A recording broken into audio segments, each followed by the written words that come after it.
Hello කාට හරි කෙනෙක්ට ආර්ට්ස් වලින් මූලික උපාධියක් තියෙනවා නම් ඒක ලියන්නේ Bachelor of Arts එහෙම නැත්නම් capital B capital A. ඊළඟට මාස්ටර්ස් එකක් නැත්නම් MSc එකක්. අපි මාස්ටර්ස් එක ගමුකෝ.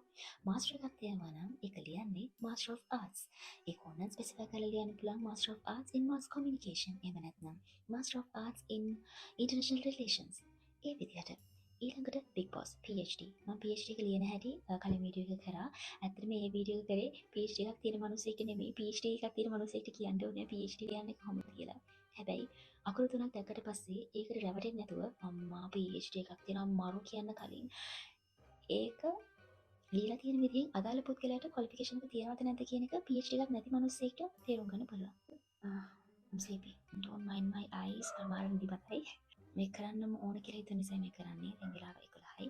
PhD මොන වෙලාවකත් අපි PhD in USA, PhD in UK, PhD in India කියලා යන්නේ. මොකද ඔයා මසාලා දෝස කාපු රටගෙන නෙමෙයි ඔයා PhD එක කරලා තියෙන්නේ. මොකක් හරි subject එකක් ගැන. So keep the subject. අඩවුට් එක වරදින්න පුළුවන් මිනිස්සුන්ට printing houses වලින් අනන්තවත් වරදි වෙනවනේ.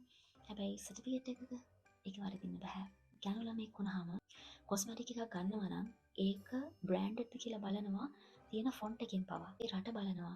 කැනඩාවල මැනුෆැක්චර් කරන කොස්මැටික් එකක් කවදාවත් ඔයගොල්ලෝ මේඩ් ඉන් ඉතියෝපියා කියලා තිබ්බට ගන්න නෑනේ. මේඩ් ඉන් සෝමාලියා කියලා තිබ්බට ගන්න නෑනේ.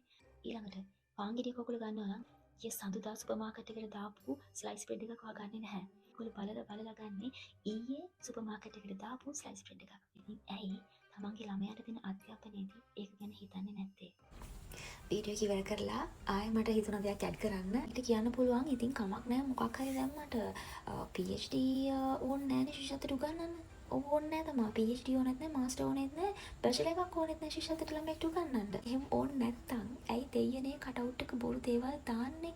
ඒක මම දැක්ක තැනක නෙමෙයි කීප දෙනෙක්ම කියලා දීපු ඔය කියන්නේ ඊරිසියාවට සල්ලි හම්බ කරනවට හම්බෙන ක්ලාස් එක ළමයි ක්ලාස් එක ළමයි ගානෙන් වැඩි කරලා මේව කියනවා කියලා නෑ. මම නම් හිතන්නේ එහෙම මිනිස්සු එහෙම ඊරිසාවන කොට්ටාසයක් ඇති එහෙම වෙන්නේ මුකුත්ම කරගන්න බැරි මිනිස්සු. හැබැයි ඇයි සල්ලි දීලා ක්වොලිෆිකේෂන්ස් ගන්නෙ? ඒවා දැක්කාම අප්‍රසන්නයි. තව ඉන්නවා සල්ලි දීලා නම්බුනාම ගන්න කට්ටිය. ඔය කලා පැත්තෙන් ගත්තොත් එහෙම කලා කීර්ති, කලා භූෂණ ඔය වගේ හරියටම මට ඒ පට්ටන් ටික නම් මතක නැහැ. හැබැයි එහෙම ඉන්නවා සල්ලි දීලා ඔය දේවල් ගන්න. හැබැයි කලාවට කරපු මංගල්‍යයක් නැහැ ඒගොල්ලෝ. සිංහලෙන්ම කිව්වොත්. ඉතින් ඒව නැවතෙන්න ඕනි. හරියට හරි දේ ඉගෙන ගන්නවා නම් ඒක තමයි end of the day මිනිස්සෙක්ට සතුට වෙන්න පුළුවන් දේ. දැන් නම් ඔය උඩට ගිහලා තියෙන්නේ.